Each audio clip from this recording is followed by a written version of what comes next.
I tell you, and we have this, freezer. So what I did was use this Kopiko Lucky Day and make it as coffee cubes. Miss niya, kaya what I do is I actually, 'di ba ito, ginawa ko ng coffee cubes as you saw a while ago. Nilalagyan ko ng tubig na kalahating baso, tapos I put another one of these para malamig siya.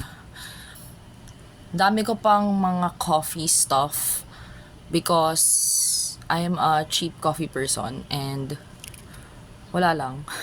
My verdict on the Kopiko Lucky Day cubes would be bitin siya sa coldness. So, I think it's better to still stick to your normal ice cubes na pinalamig nyo for 24 hours or pinaka least would be 2 hours. Sa sobrang init dito sa Pilipinas, Diyos ko Lord.